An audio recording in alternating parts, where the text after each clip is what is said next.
where it might say franchisee shall have a company vehicle, you could change that to may have a company vehicle, and then it's not a requirement anymore. It's optional, right? And just so that one word difference. Listen, shall versus may in the legal world is everything. Like it seems like nothing, but like it really does make a difference, right? Because now you don't have to spend $20,000, $30,000 on a vehicle.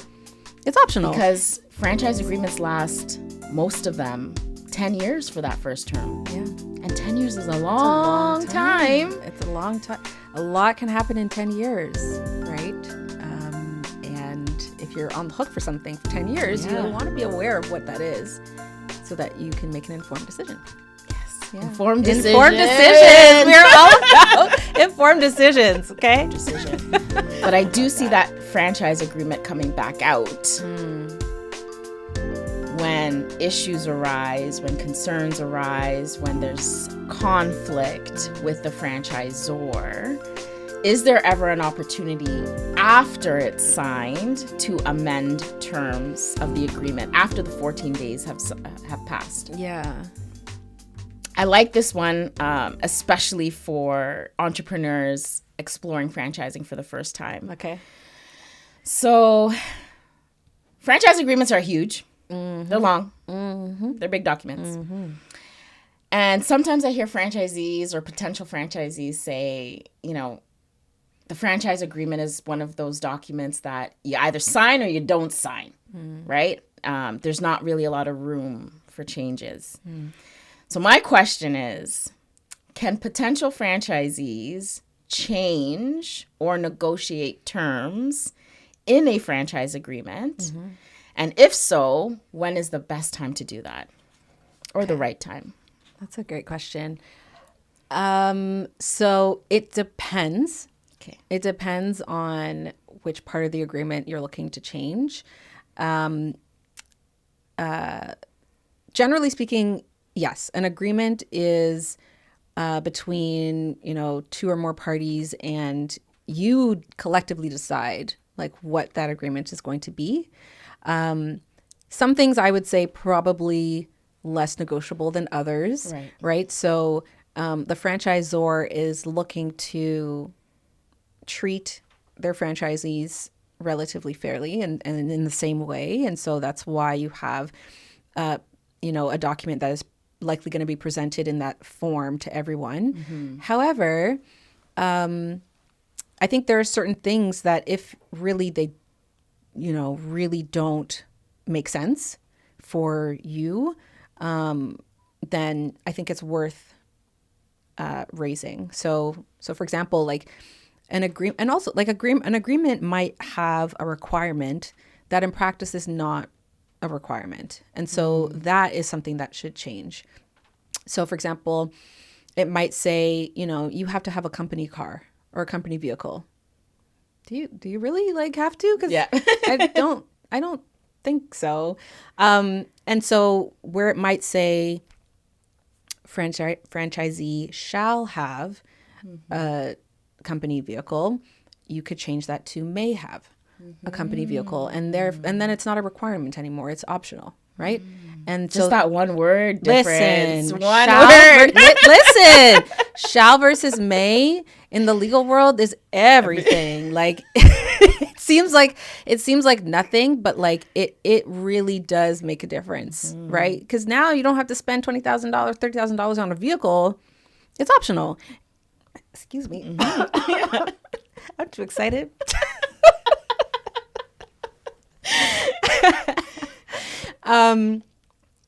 And so, I think it's really looking through the agreement and thinking about, does this make sense? Do I need that? Do I need this? Do I, should I be held to this thing, this standard or this requirement?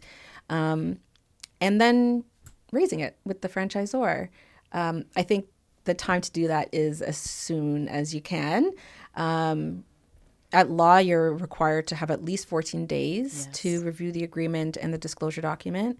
And so take that time review, make a list of your questions, get counsel, like get advice from a lawyer if you I mean, you should be doing that. Yes. Yes. Don't sign unless you have someone that knows what those terms mean. And the franchisor is assuming that you've done that. Yes. So, yeah, just discuss your questions or your concerns with your lawyer, and then decide on what it is you're going to go back to the franchisor with.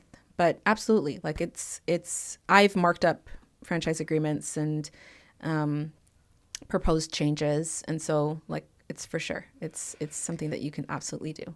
Good.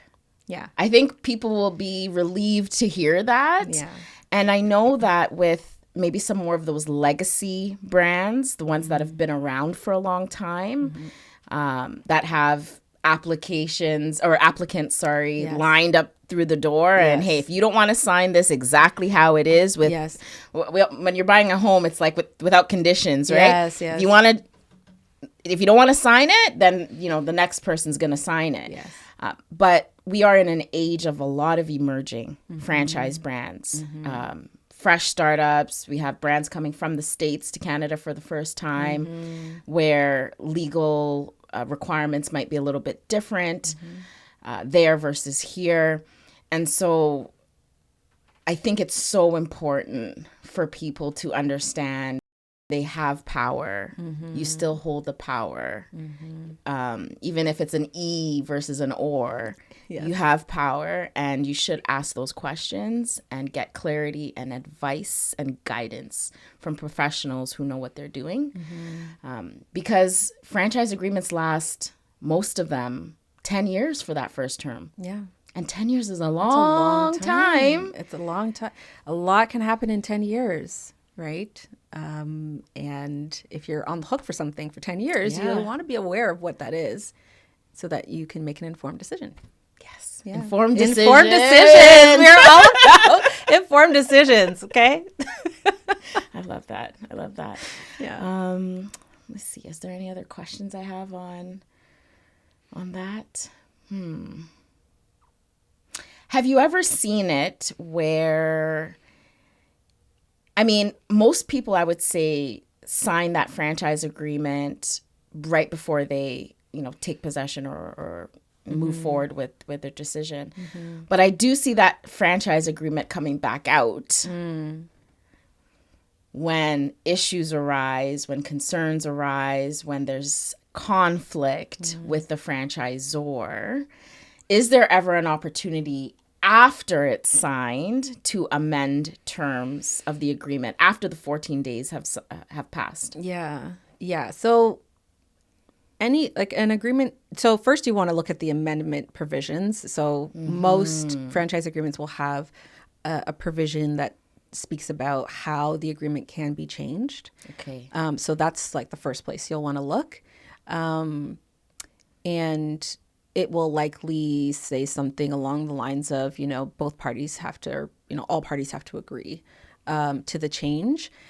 So the difficulty with that is you've lost your bargaining power once you've signed the agreement. So getting the franchisor to agree to change it becomes much more challenging at that point. So can it be changed? In theory, yes. It is just a harder task to do once you've signed something. So, yeah, better to that's what I mean. Like coming after the fact or trying to change or like correct something or rectify or after the fact is going to be more expensive, right? It's going to be more of a process because now you have to potentially negotiate. You have to, if you're in a situation where you're trying to, stop the expenses on something like the outflow of money, like that money is still outflowing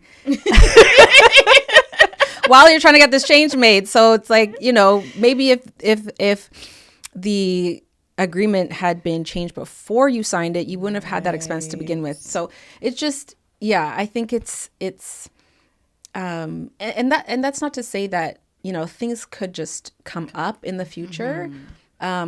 And so, you deal with them as they come. But if there is anything that you are unsure about before you sign it, like before you sign it is the time to address those issues. Ask the questions, address those issues. Yes. Yeah. Awesome. Awesome. If you enjoyed the conversation and are curious to learn more about franchising, like, follow, share, and subscribe to the channel.